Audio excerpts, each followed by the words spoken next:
you so much for coming today. So today we're going to have Carol. We're going to talk about um, forget your New Year's resolution and it's your vision.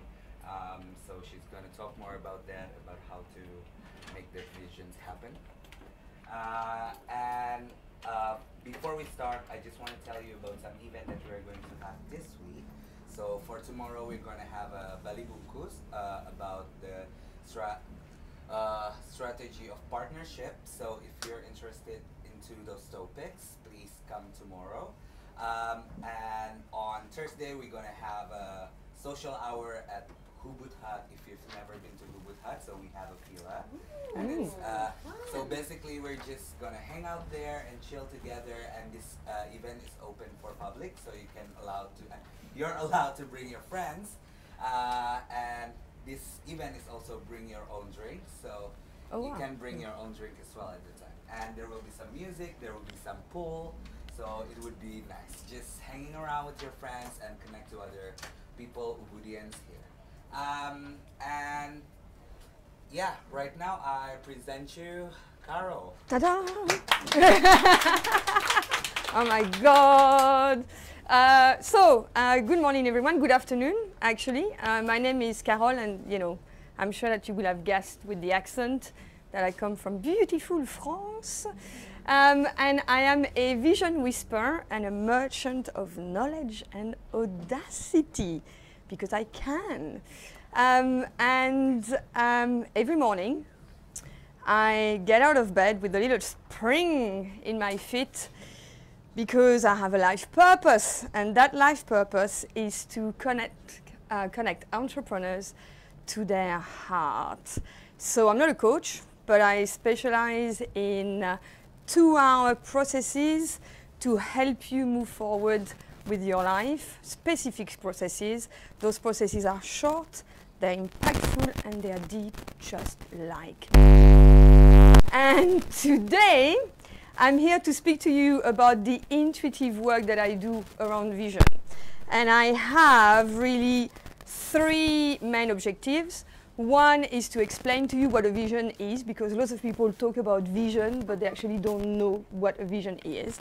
The second is to show you how you stop yourself, or how you can actually spur yourself into getting into your vision. And then the third one is to connect you to your true vision, to show you how it is done. It's actually really simple in theory, but quite hard in practice. So I apologize if the animations that I worked so hard creating are not working, but I have a Lenovo. We have to transfer this on a Mac, and obviously they don't really love each other.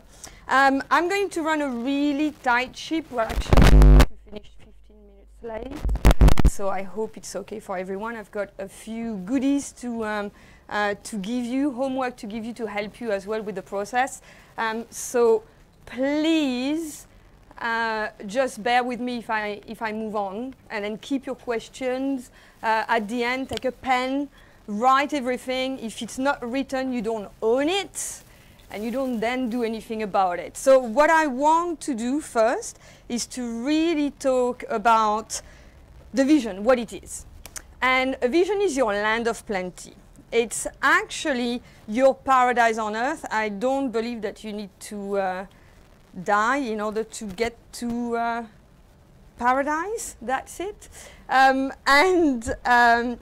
it is everything that you dream of to have the wonderful and beautiful life that you want.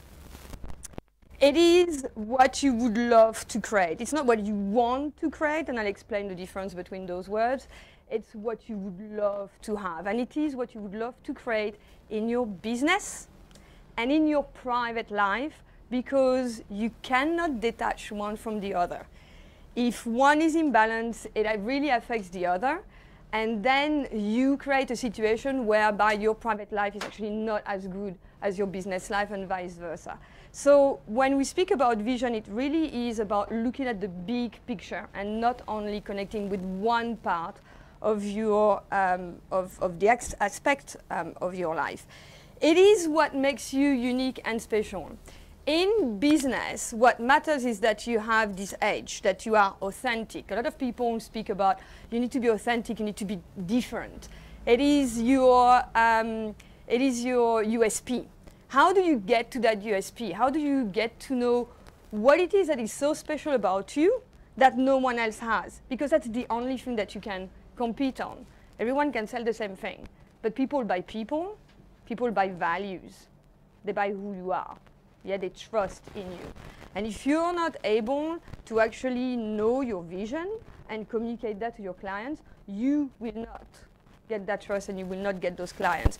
And what I'm saying, I'm not the only one to say, everyone knows Simon Sinek. If you don't Google him, the why, how, and what, the only thing I'm saying, you know, if everyone is actually really arguing for that. And it is what you really care about. And in that sense, I go back to what Simon Sinek says. It is really about your values. And what are your values? I mean, how often do you stop and ask yourself, what are your values? Which, by the way, is as important in business as in getting a partner. Because hopefully when you choose someone in your life, you share someone who's got the same values. And the same applies with your clients. You want to have business with clients that share your values. So now that I've defined a vision, I've got my little hearts coming. Why is it that you should have a vision? Why should you bother with a vision? What put that effort in trying to actually have one? To give you structure.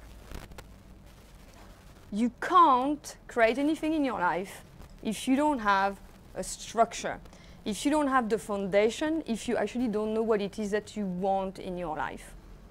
You can go about making all the New Year's resolutions that you want, but those New Year's resolutions are just little pieces of things. Oh, I want to do this and I want to do that, I want to do that. And again, how do they come to be around in that big pictures of all the things that you would love to create?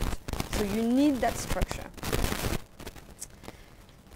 So, what I'd like you to do, what we're going to do together is we're going to watch a short video who launching a rocket in the Earth. So, I'd like you to watch that video and I'd like you to answer 3 questions. And actually the main question is here. What does Mel Robbins say about motivation, emotions, and decisions? I will show you the video only once.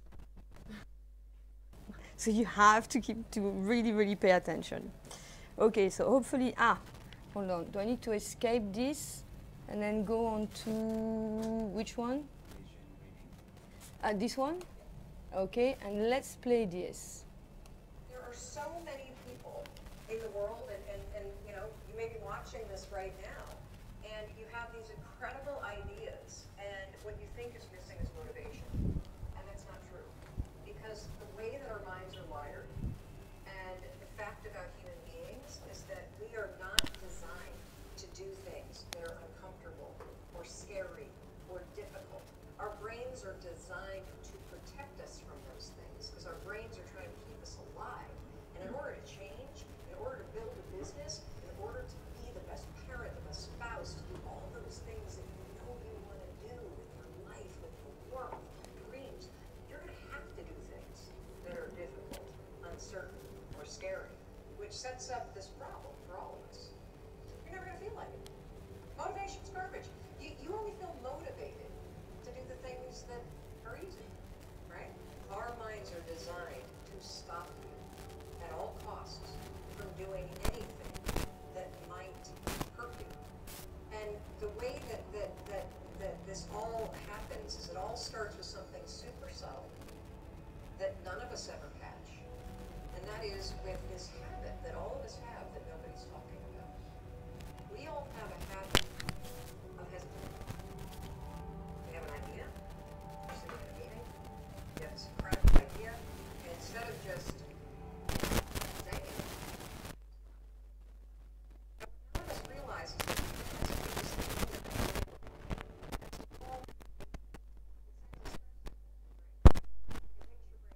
brain opposite goes, oh, wait, what hesitate on his killer, spiked sneakers, he didn't hesitate when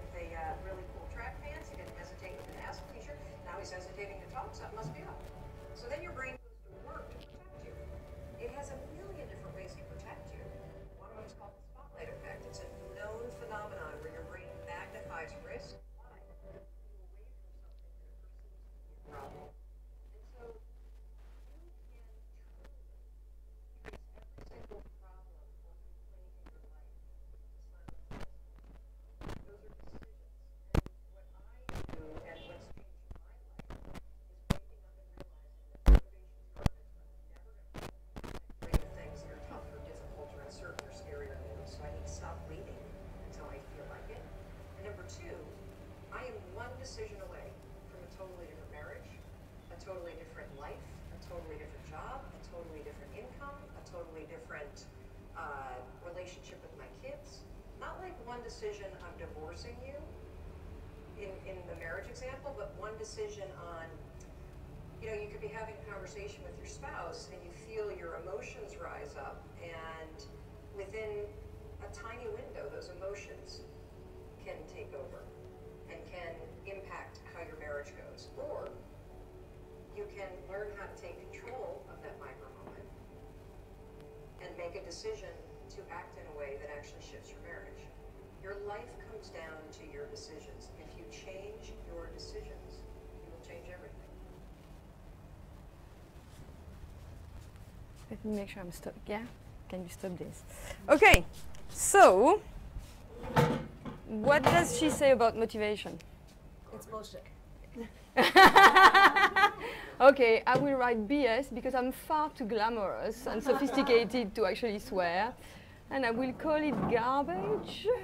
I'm going to call bullshit on that. Okay, can someone explain to me what it actually means? That motivation is garbage. What does she argue? Why does she say that? Yeah. That your brain's not designed to propel you towards things that are uncomfortable, so you're only motivated to do things that are comfortable. Exactly. What does she say about emotions?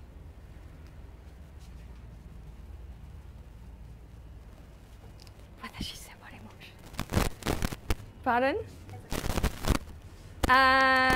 That's more to do with decisions, but yeah, she spoke about the relationship between the emotion and the hesitation. What happens when you...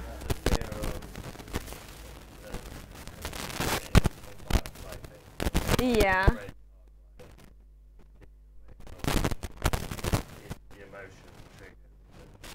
The emotion triggers the fear. So what you do is you end up living in your fear, or you end up living into your insecurities. So when something happens, it's the emotion that takes over you rather than actually what you want to create. So it's in total opposite to what you want to create, because you're ending up, I mean, imagine that you have an argument with someone. Typical example. I use a lot of things that relates to love, because I've had a few failures, so I've learned a lot of lessons. But I remember one day I cooked this wonderful meal for my ex-partner. And you know, cooking, I'm French, this is the whole shebang, you know, candles, blah, blah, blah. It's wonderful. And it's a souffle. And you have to serve a souffle, you know, like when you have to serve a souffle, yeah? So I prepare all these things, and then of course I give him 10 minutes notice, 5 minutes notice, 3 minutes notice, 30 seconds notice, and he still comes to the table 5 minutes late. I am in all a state, I'm upset, we end up having an argument, and for what? What was the point to have a great evening with my ex-boyfriend, which explains, you know, why he's an ex. But it is the thing, the emotions takes over, not what it is, not that vision that you wanted to create, because you forget the vision, yes? And you just go for your emotion. You just want to be right. What does she say about this?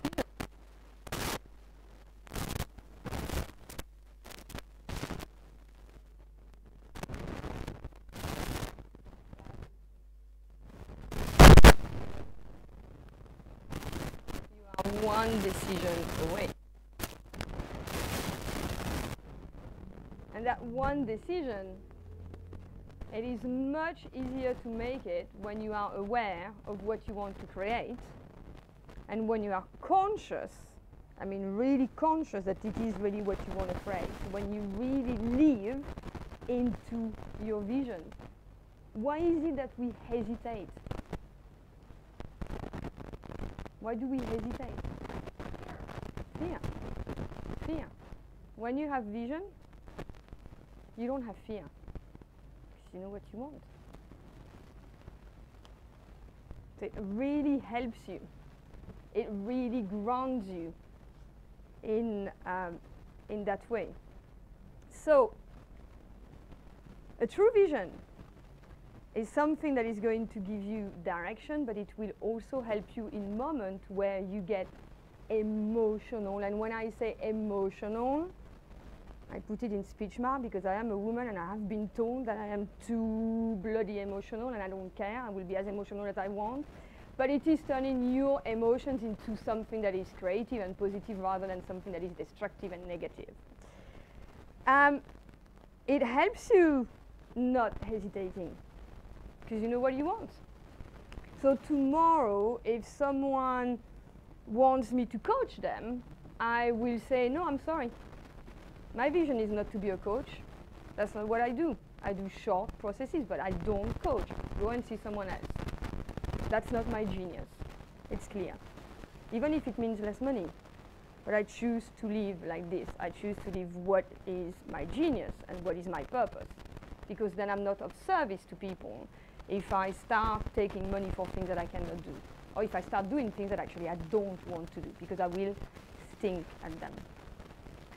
And then it is your roadmap. It is your structure. It is really what gives you the foundation to understand what it is that you want to take action.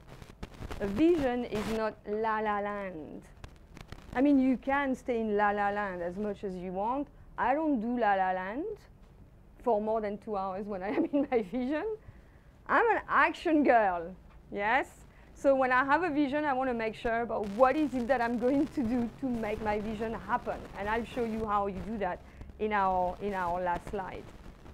So when you look at a vision, there are specific characteristics about the vision. So you can recognize that it is your true vision and not the wrong vision. And I will show you how you can actually very easily get to have a vision that is very wrong for you. So it is a reflection of your higher self. What does that mean? How many people use Tinder? Oh my God. Okay, I do. Desperately. Anyone has ever used something like Tinder? Has ever tried? Okay, thank you. I've got a few more hands. Oh, okay. You know, honesty here. Thank you very much. And then you go on the profiles, yeah, and you have, you know, I'm an easygoing guy, I'm an average guy, and I'm thinking, do you honestly think that I want to date average? Do you think that I want to date easygoing? Do you think I'm easygoing? Of course I'm not easygoing, but I'm honest about it, yeah? And this thing about average, I'm not in life to be average, yes? I'm in life to operate in my higher self. I have one life. I'm getting onto the other end of the midlife very, very soon. And I'm not going to waste it just being average. I'm just not. So this is also a decision that you have to make. How do you want to live your life? Do you want to just have an easygoing life without any stress? Good luck, I won't take you. Or do you want to actually really live within your higher purpose? Know what it is that you really have been put on this earth to do, and then operate in that realm. But that's a decision, because you're only one decision away from changing your life from 1 minute to another. So, that was supposed to be gently animated, but here you are. Your vision is about, as I said, your higher self. And it is about not considering the limits. which means that when you get into your vision, you do not rationalize. You do not think about what is possible, what is not possible. You go for what your heart tells you to do. We do not care about the how. We care about the what. What is it that you want? What is it that you would love to create? The what will come. The how, sorry, will come afterwards. But if you don't know what you want, you can really actually get stuck in the how all your life, yes, and never go for what you love. So rationalization, and also being in a space where you create out of compensation logic. That's when you have to prove something to someone. Yes, a vision is not about proving something to someone. It's out of all of these things. It is really connecting to what you love, not what you're trying to prove. And then the last bit, it is about accepting, just need my little picture here because that's it. It is about accepting your true power. And accepting your true power is scary. When you've grown up all your life thinking that you don't have power, then suddenly you have to think, oh Jesus, I actually have to live up to myself and to what I can create. Of course, this is an opportunity where you're just standing and you're thinking, Jesus, I want to poo in my pants. Yeah? Hold it. Holding is good. Holding the tension is always very, very good. Yeah? Makes you think harder.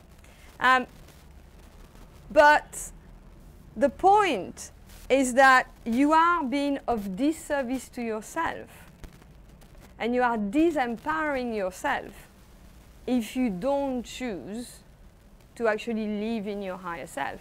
You're empowering others. So I'll give you a couple of examples. How many, just before I give that example and get shot, how many people are content writers here? Okay, so am I. So I will say something about content writing. And this is my belief. So you can really have a go at me afterwards. I'll be hanging out and have lunch here. But if someone wants to have their content written, the best person to write the content is that someone. It's you. Because you express yourself according to your own words. And then, of course, you can go and see a content writer and say, edit this. Make sure that it's, that it's going to be found on Google very, very quickly. Do your expert work around that, and then maybe make it better and work on the English and make it more impactful. But those choice of words, those choice of your experiences, how you see life, no one can actually write it for you. No one. You need to get into your vision, to get into your why, to write this from your heart, and then to give it to an expert. Your superpower is in understanding what it is that you should do. And if you don't know how to do it perfectly, you go and see an expert. But you don't go to an expert to ask them, do everything for me. You have to take responsibility for your life, for what you're doing, for your business, for your values, for what you are creating. Another example, I've got one of my, and I create content like that, by the way. When I do websites, I do it like this, intuitively. I listen to what my clients have to tell me about their life, and then I write it for them if they can't. But it always comes from them, always from their heart. I have a client who is opening loads of shops in Jakarta. Her business is really, really booming. And she had a lot of problems deciding on the design of the shops. So she had this really great designer, and the designer will always send the designs, and she would always say, that's not what I want, and then she would send back an email. An architect, a designer, they love what they do. So the one thing they're going to do is they will want to impose their ideas on you because that's what they do. Yes, they're experts, they know better than you. It's like someone who designs your website. Of course, they know better than you how your website must be. But no, actually you know, and then they can do it for you. You explain what you want. So we did a process together where we got into how, you know, the shop we're going to do this design. And she didn't even know herself. That's why there was these messy exchanges, you know, of emails. Once she knew, she wrote an email and she said, this is what I want, this is that. She felt so empowered to be able to say that. She's Indonesian and she was dealing with an Italian designer. And she got, within 3 days, she got the design that she had always dreamed of. And it's that clarity, that cutthroat clarity about knowing what you're going for that makes the entire difference. But take the power away from you, from yourself. So I want to speak a little bit more about wrong visions, about things that you think I have a vision. Yes, and I want to highlight the stuff that actually stops you from being in your true vision. So your barriers to getting into your true vision. And a lot of people, when I speak to them, and I say, yeah, you know, might be a good vision, a good idea to have a vision reading, will say, oh, I know what my vision is. I really, really know. But I'm going to give you a few things that you need to really be aware of to know if you have the right vision or not. And I'm going to do it by explaining something that happened to me. So I run a consultancy company in the field of responsible tourism, which is called Small Matters. And I set up the company after I did my master's. And as part of my master's, I wrote a book for small entrepreneurs in developing countries to help them get market access to the Western world. And I was very, very engrossed, you know, with taking the side of small people, small entrepreneur. My parents are small shopkeepers. I come from a small village, so all that smallness is in me, yes? So it was totally obvious to just go for this and say, yes, you know, I'm going to really be there and I'm going to help those small entrepreneurs, especially in the developing world. And then I realized that there is a difference between being a consultant and an activist. So I started working for the UN and for the Inter-American Development Bank, and I started opening my mouth and I started saying things that the government didn't want to hear, that my employer didn't want to hear. So that lasted 3 years, and my career was very nicely shortened as a result of me highlighting a few things about sexual abuses that were going on in one of the countries where I was posted. So I then kind of thought, okay, what is it that I'm going to do now? And I still really wanted to help small entrepreneurs. So I thought, okay, and I used to run workshops for small entrepreneurs. I'm going to take my workshops and I'm going to put them online. So there's no international organization what I want, and I'm going to have, you know, access to loads of entrepreneurs. So I came to Ubud, and I came to a business incubator called The Crew, which is run by the mighty Colleen here, and it changed my life because it really helped me concentrate on what I wanted, but I was still in activist mood because I decided to call my online platform the Small to Mighty Tourism Academy. I was still out there to prove that small people, and especially women, really mattered and were mighty and were really, really strong. And then a few months, like 2 or 3 months ago, I thought, I did something really wrong. I wrote an entire article which was published about the project, and I just felt that in my heart, I had moved on. I didn't need to prove anything anymore. So I thought, okay, how do I feel right now? And how do I want these women that I want as clients to feel? And there is one word that came out, which was fabulous. I feel fabulous. So the name transformed from the small to mighty, which is a bit of a problem because I can't even say it properly, because people don't understand my French accent, to the Fabulous Tourism Academy. And that's what I want to show you. Your ego, your insecurity, the things that you have to prove, they get in everywhere without even you realizing that it's happening. Thank God I caught myself earlier. Yes. But it is the difference between connecting to your ego and connecting to your heart.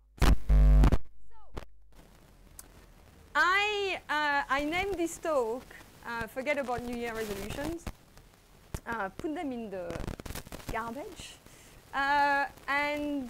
However, before we do that, can you please, all of you, write down 3 of the most important New Year resolutions that you've decided on this year?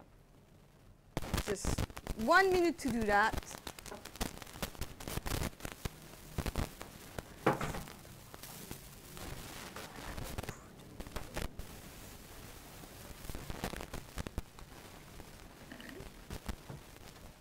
Even if you don't write, you've got to.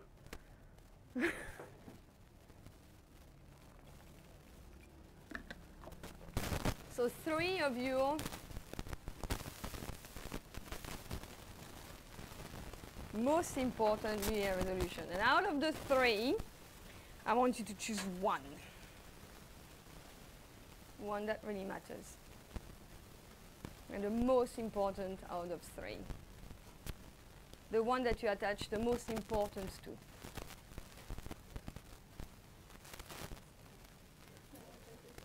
Oh, cash, thank you.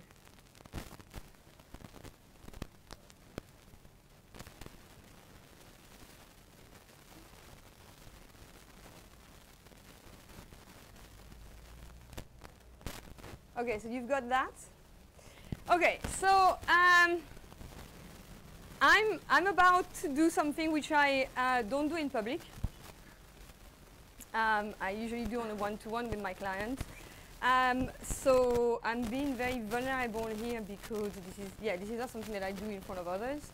And this is what I'm going to do. I need a volunteer. Actually, I'm going to hear all your top, and I will. And when I've done that, what I'd like is someone to volunteer, and I will do an intuitive ego reading for 5 minutes. I usually then do them for half an hour on that specific resolution and what it means to you.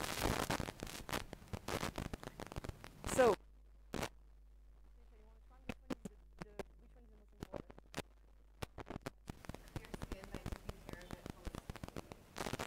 okay. Pauline? Yeah. Be a leader in every extension of myself and others. Okay. Did I say she was mighty? Sorry, what is your name? Michelle.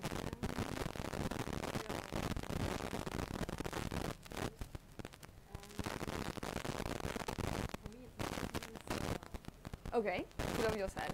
Okay, brilliant.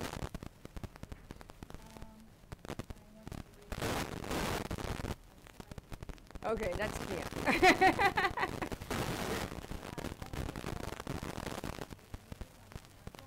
Okay, I like that one. The IT, that's very good.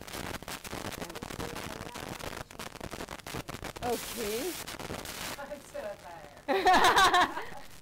You're in the right place.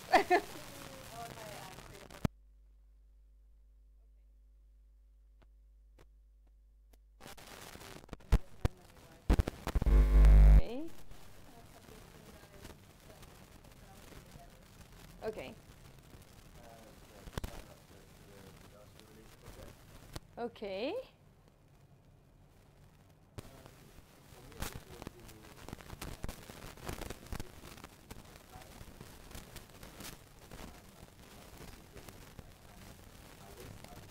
Oh, okay. That's a skill.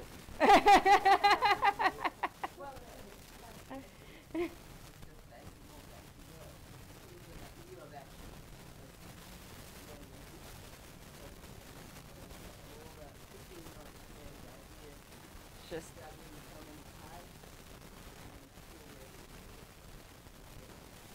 good.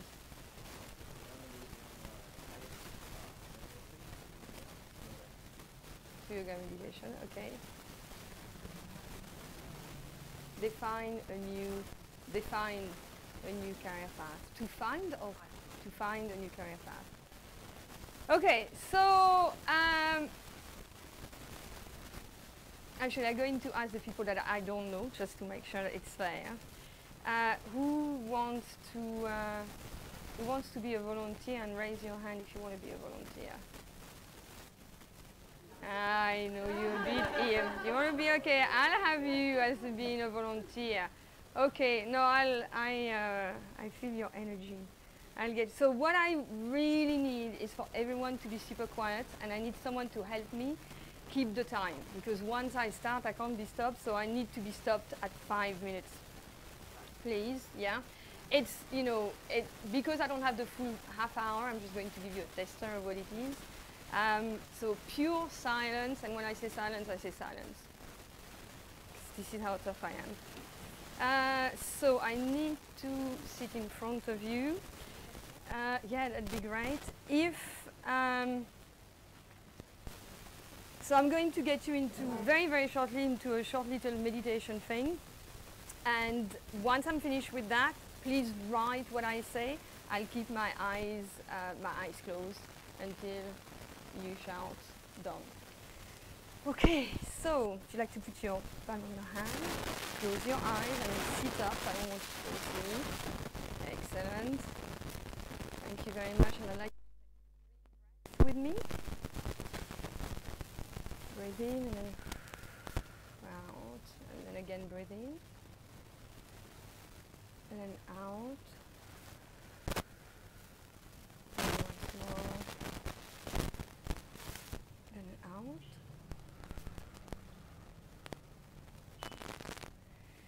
Okay, and I would like you to imagine that you are a bright, shiny star connected to all things alive on earth and in heaven, but with no knowledge of the past and no knowledge of the future. You are here with me in this moment in time. And I would like you to tell me what that resolution was.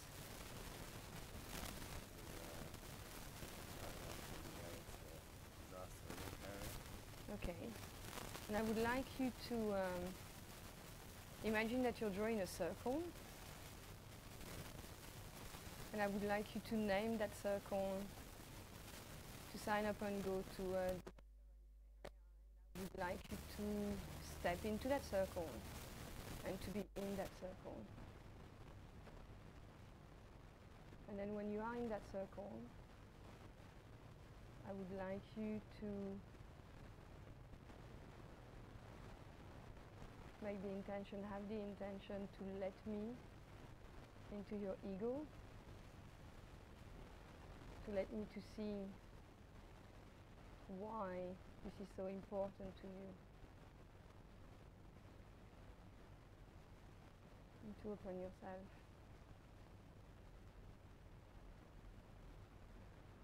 Okay, there is something that's associated to power in doing this, but you actually think that this is something that is incredibly wise to do, that it would prove that you have arrived as a man, that you have grown up, that you are an adult, that you are able to be very balanced in your decisions,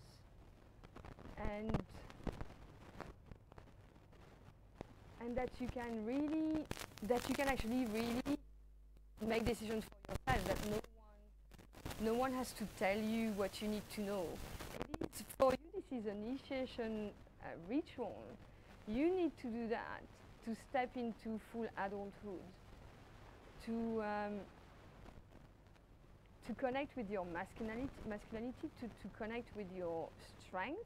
It's a physical strength, and it's as well a mental strength, but there is something that's really physical about doing something that is demanding, because you know that you will go to a place where life is hard, and you will put your body on the strains, and there is this thing about wanting to push your body to limits and wanting to know how far you can go and what you can do. It really it has so much to do with worth, with also proving to others that you are a deeper person than you think others think of you, that you are a caring person,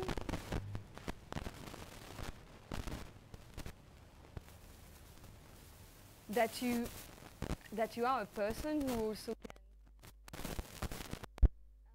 physically touch and embrace and hold and be compassionate. You want to show others that there is compassion in your heart,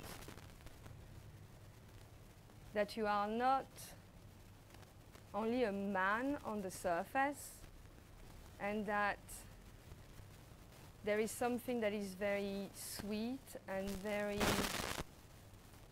touching and very, very soft about you. And there is this need of not necessarily of you connecting to it, but this need of showing it. And you don't know how else to show it and to take this massive action, this thing that is really going to show the world who you are. You can open your eyes.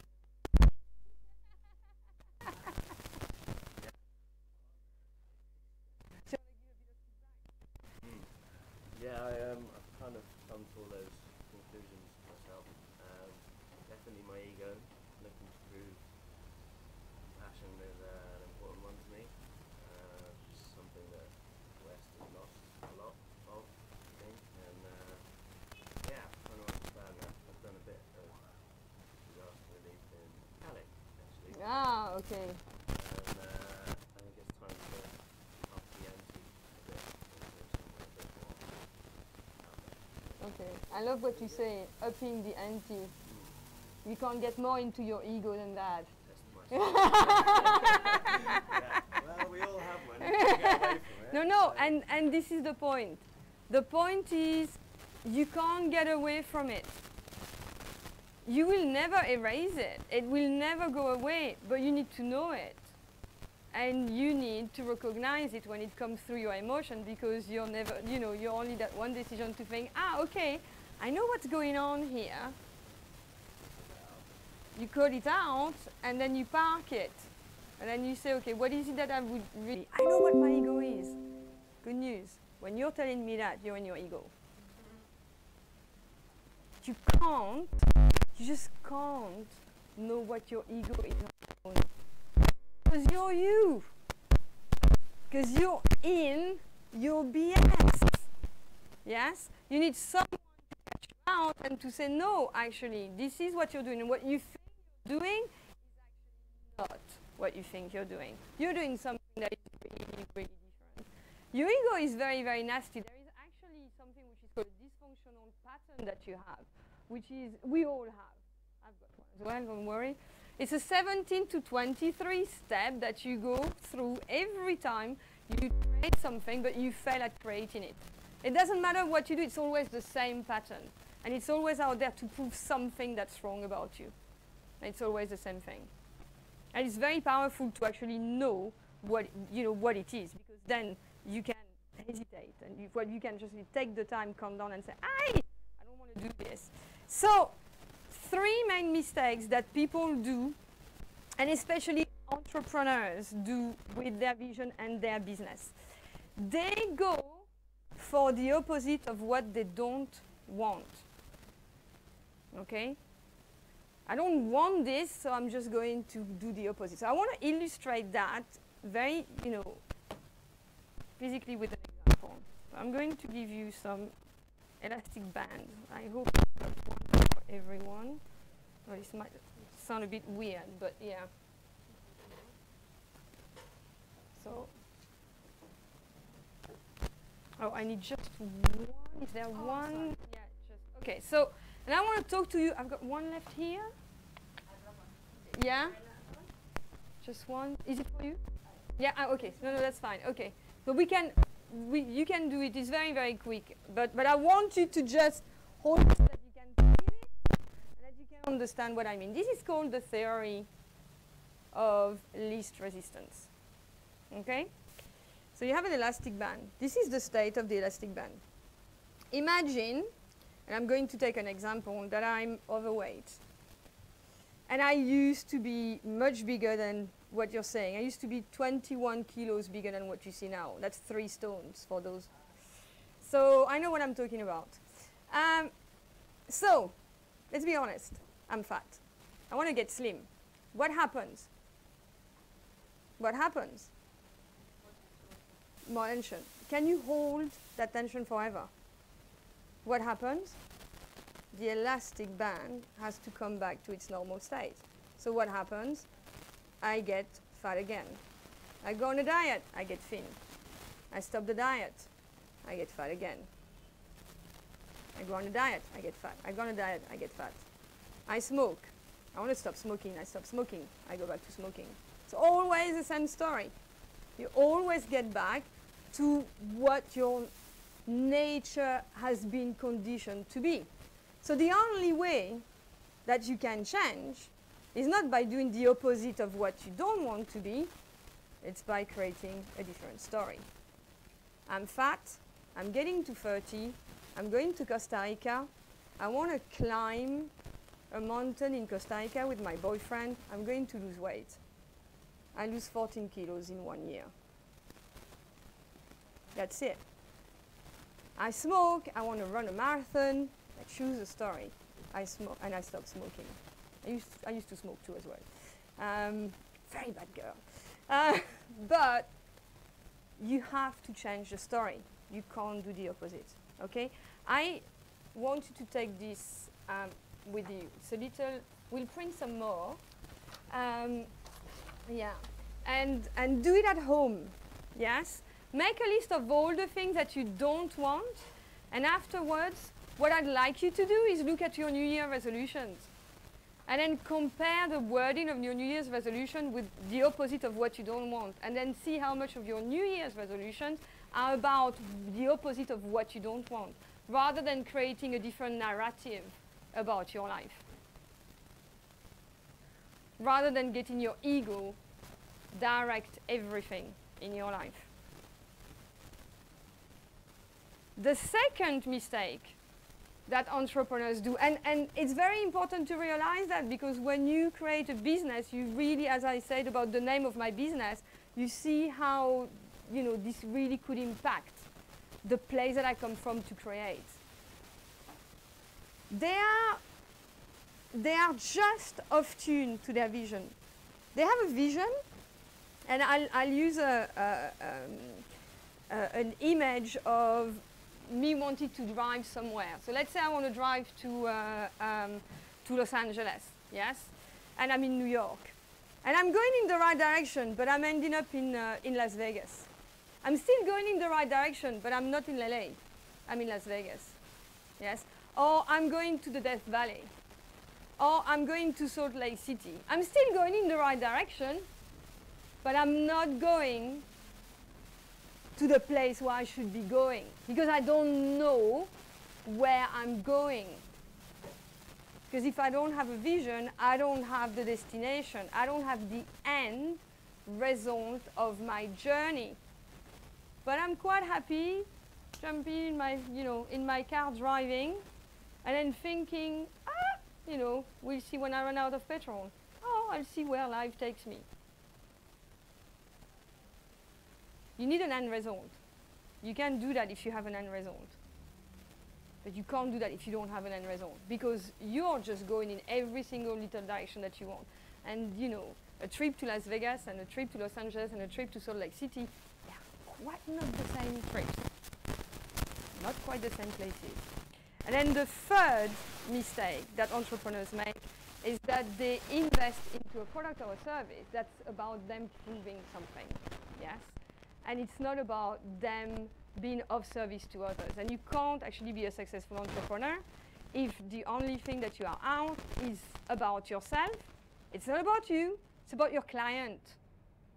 It's about what you can do for your client. It's about using your genius in service to your clients and doing it your way, obviously. So examples to prove money, to prove something or to actually make money. People who are only driven by money are people who are afraid of scarcity, and they're afraid of scarcity, I bet you, because they grew up in scarcity. So they don't want that to happen. So everything they do is being obsessed with money, and of course when you're obsessed with money, I have money, I spend it, I don't have money, I have money, I spend it, I don't have money. All the time. It's always the same story. So I operate on two main premises when it comes to connecting to your vision. The first premise is that you can't connect to your vision unless you do what you love. Unless, you connect to your heart. You've got to go into your heart. You've got to forget about the ego, you've got to go into the heart. Easier said than done. Yes? There is only one thing that you need to do, which again is easier said than done in order to connect with your heart, and it is to let go of the need to know. To let go of the need to know. Now, a lot of people also will tell you, let go of the need to know. A lot of people are very scared to live in that space. I call it the razor's edge. Because you never know, it's sharp, you never know if it's going to cut or if it's going to be very good. But it is a way that you live where you know what you want to do, but you just have to let go of how you think it's going to be done. But you need to know what you want. So I'd like to show you something which is incredibly compelling. For me, this is the best ever thing that I have watched about, is it this one? About letting go of the need to know. And it's shortened massively, but I'll send you, if you leave me your email address, I'll send you a PDF with some notes on that and also the links to the full thing. I remember thinking I wanted to be an actress, and my father saying, no daughter of mine is going to be laying on some casket. And my father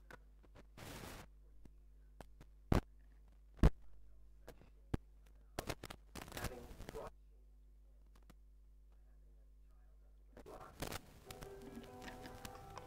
I read a review in the New York Times about the color purple on a Sunday morning. I got out of bed with my pajamas on, put the coat on, those my pajamas, went to the bookstore to get the book after reading the review.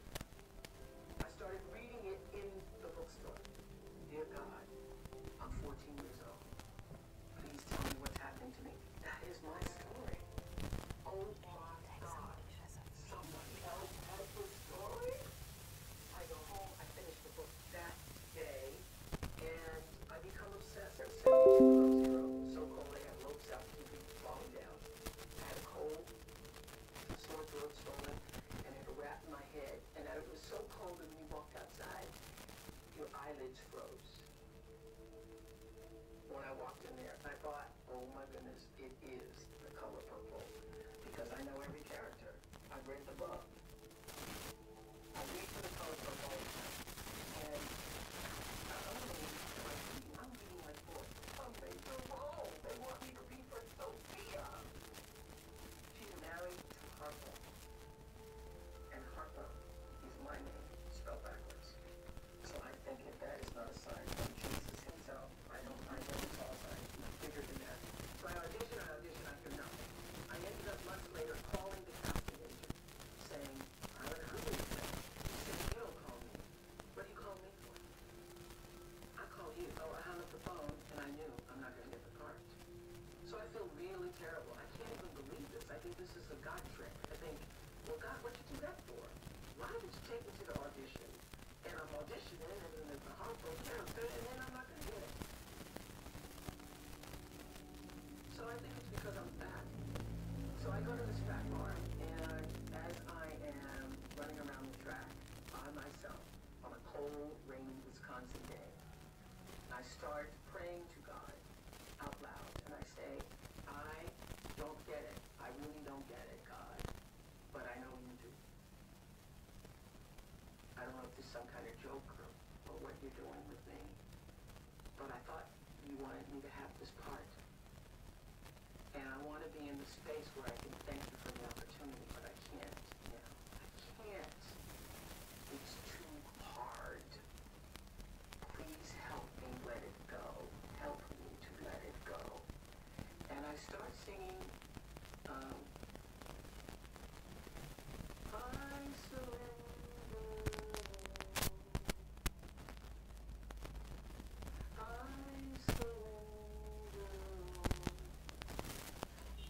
Oh, to thee,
Okay, so regardless of believing in God or not, I don't, but we're in Ubud and we believe in the universe.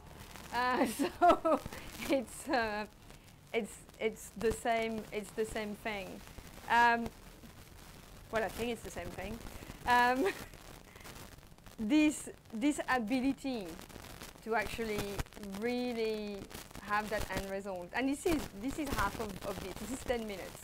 The amount of actions that she took in order to go and make sure that she was going to be in that movie is pretty phenomenal. That was in her heart. There was absolutely no way. That's what she wanted to.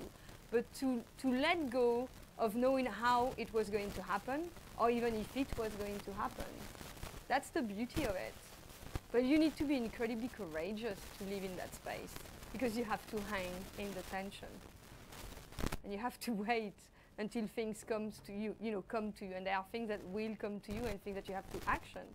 But that kind of being in there and letting things come to you it's also a place whereby you can get most of your creativity, because people will give you opportunities that you would never have thought of yourself.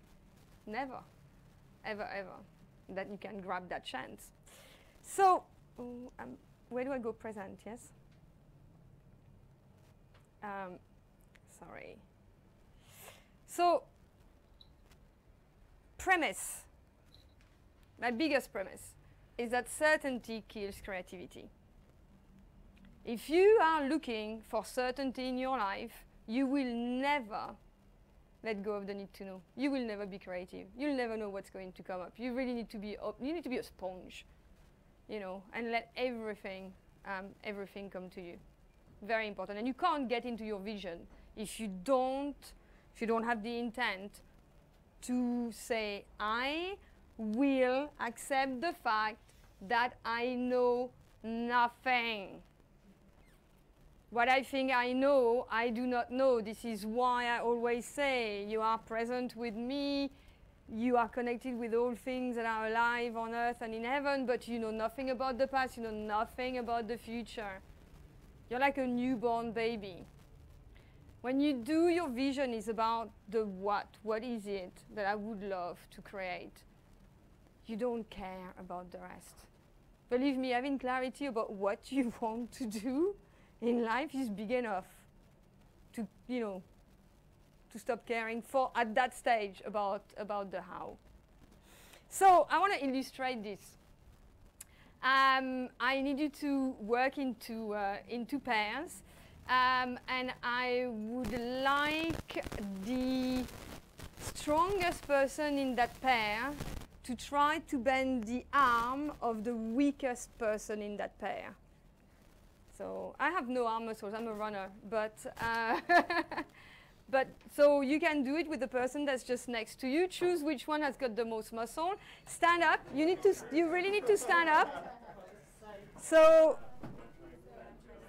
yeah, stand up, and then just try. Let's imagine that you have your arm like this. Just go, and then Colleen, go on. Just try to bend. Jesus, woman. Try to bend that arm as much as you can, okay? And then the person that doesn't want it to be bent, no, the other way around, yeah? Yeah. I want the weakest person to be the one that's folding their arm. And I want the weakest person to, I know it's not a good word. What do I say? Like the less strong person, to resist as much as they can, okay? So let's go, let's do that, and concentrate on resisting, how you can resist this thing. You know, how you do this. So go on. Yeah, that's better. Just go. Okay, and the strongest person, just go as strongly as you can and bend that arm. Bend that arm. We have some very. Can we do the opposite and see if there is a difference here? I made very bad assumptions here. You're good. Okay. Yeah, you're super strong. Okay, so this is what's going to happen now. So the person who had the arm bended, what I would like you to do is I would like to stretch your arm, and I would like to select a point somewhere in the room, wherever, and I want you to imagine that you have a beam of light that is coming outside of your hand. And I want you to point the end of that beam of light to a point anywhere that you can spot. And I want you to put all your strength on that point, not on your arm. I want you to put it on that point. You're there, you're on that point, you feel that beam of light, that, you know, laser, whatever you want, just there on that point. And now you're there, you're on the point, you're imagining, you're feeling it. I want the other person to try to bend your arm. No, you can't. You leave your arm that way. So go on. So you go back into the zone. Make sure you're back into that zone. You're back into that zone and try. Okay, go on. And bend. Yeah. Go on. Okay. What you're pointing at must be the extension of that beam coming out of your... Okay. Is there a difference between the two exercises? Yeah, what's the difference? It was a little harder. Where? Okay, so where? Why was it harder? Focus. Focus on what? Something greater than ourselves. Focus on the end result. You focused on your end result. You didn't think, I'm going to try to be as strong. You didn't think about the how. You thought about the end result. You don't care about the how. When you think about your end result, that's when you are at your strongest.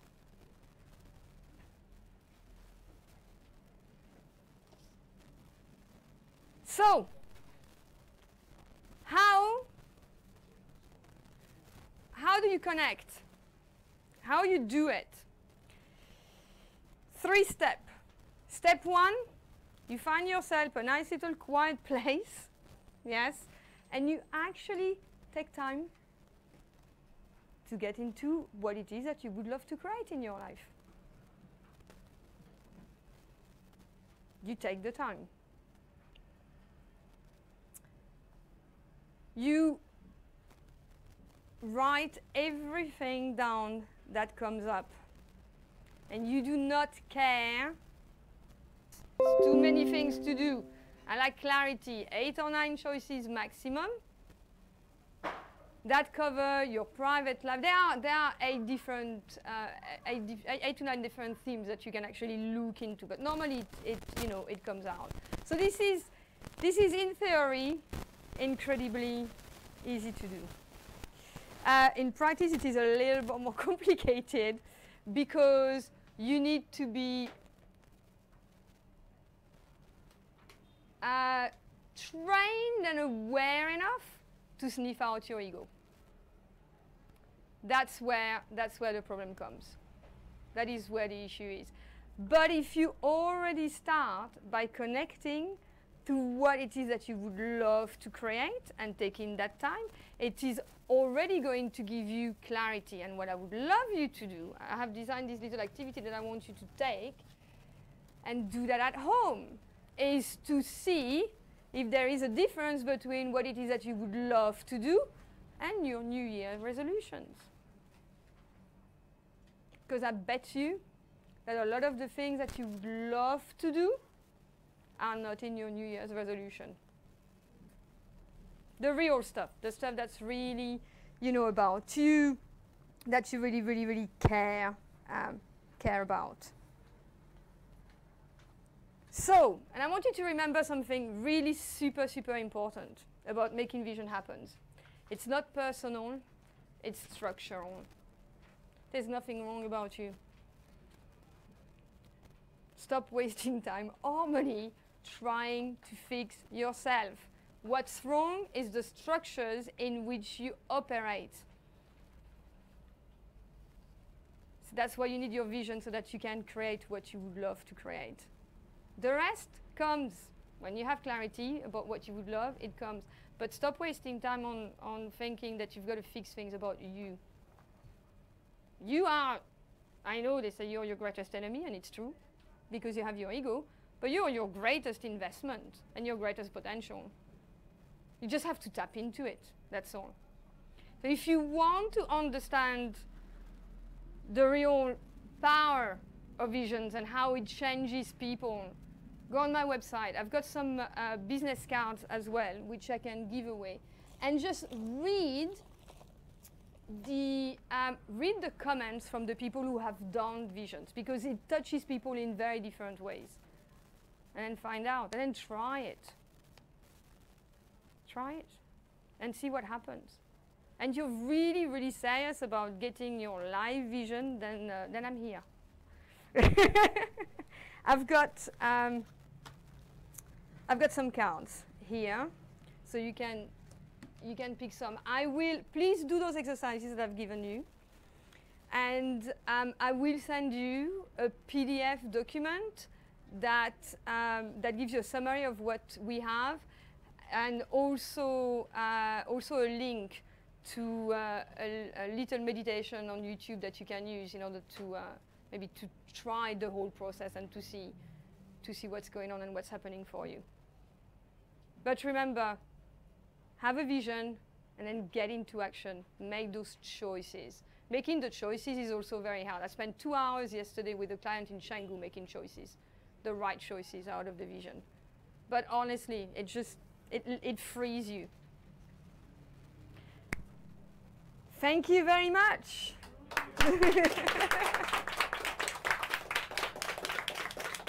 And I'm here if you have. I'm here.